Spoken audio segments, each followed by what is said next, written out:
La electricidad estática es algo que suele estar presente en los discos de los fonógrafos o los discos de vinilo, generalmente asociado con un ruido indeseable.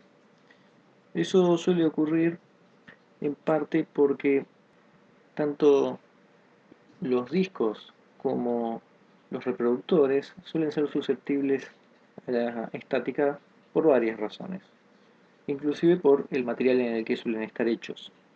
Entonces, la electricidad estática es el desbalance que hay en la carga eléctrica entre dos superficies, objetos, que siempre está asociado inclusive a frotar un, un paño y hacer atraer papelitos, pero también ocurre en, por ejemplo, estos casos, que también cuando entran en contacto, eh, los electrones fluyen de donde estaba cargado positivo a donde está cargado negativo, y el hecho también de que tengan que rotar también favorece a que haya estática.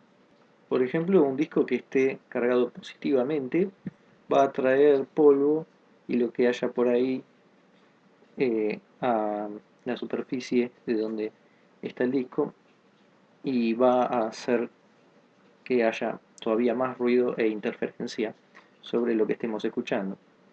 Supongamos entonces que un disco tiene una densidad uniforme de esta electricidad estática, sigma.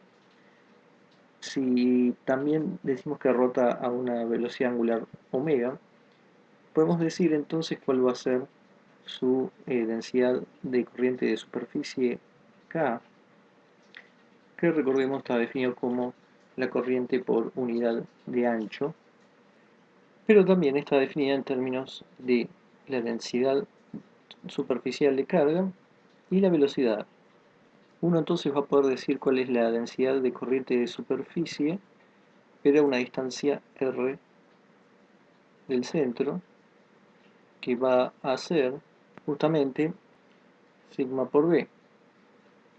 Pero como el dato que tenemos es omega, y hay que recordar que b es igual a r por omega, ya que, o podemos ponerlo como que omega es r sobre b. Omega era la velocidad angular en el sentido de cómo cambia el ángulo con el tiempo. Y claramente eso para R más grande, R más chico, es distinto. Depende de R, la velocidad tangencial. Y por lo tanto, esto lo podemos escribir como sigma por omega por R.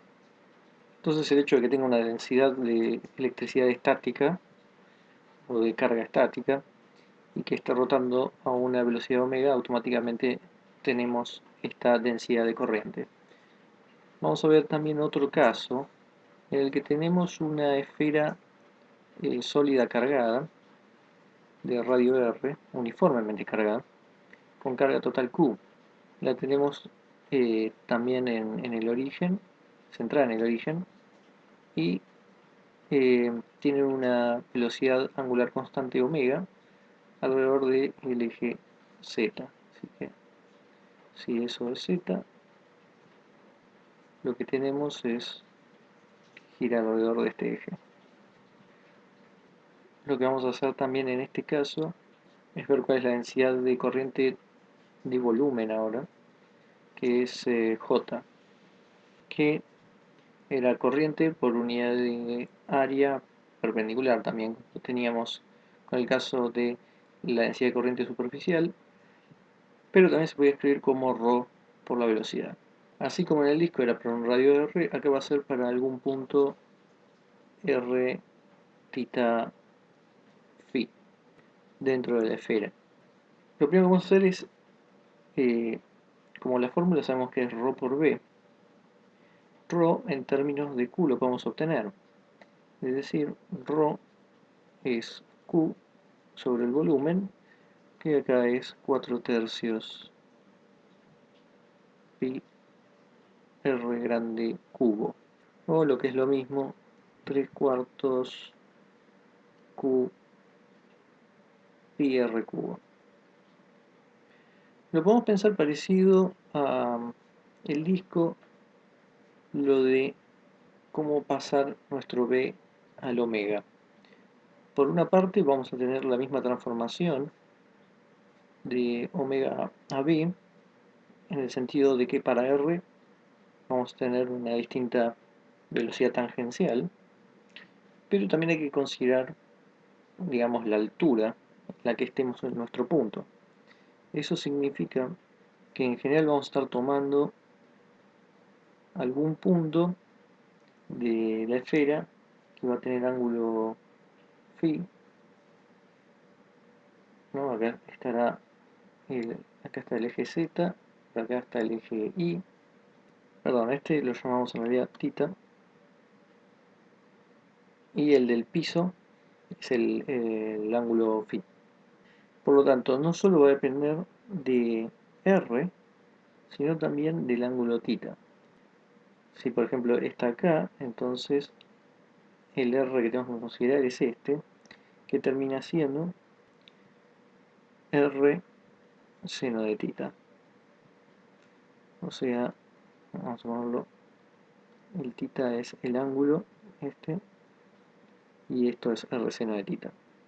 Todo esto representa entonces hasta dónde vamos a tener que tomar el radio, haciendo entonces que B, en vez de ser R omega, es R seno de θ omega. Y además sabemos que esta B va a ser en dirección phi, ¿no? Porque va a estar rotando justamente eh, como hace el ángulo piso, justamente el del phi.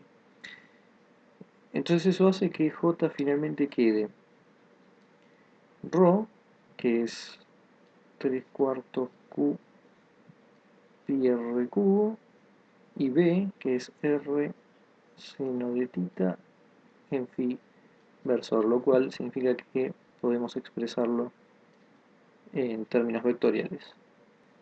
En ambos casos entonces mostrar que la dirección es en phi versor, y entonces de esta forma quedan las densidades de corriente para cada caso.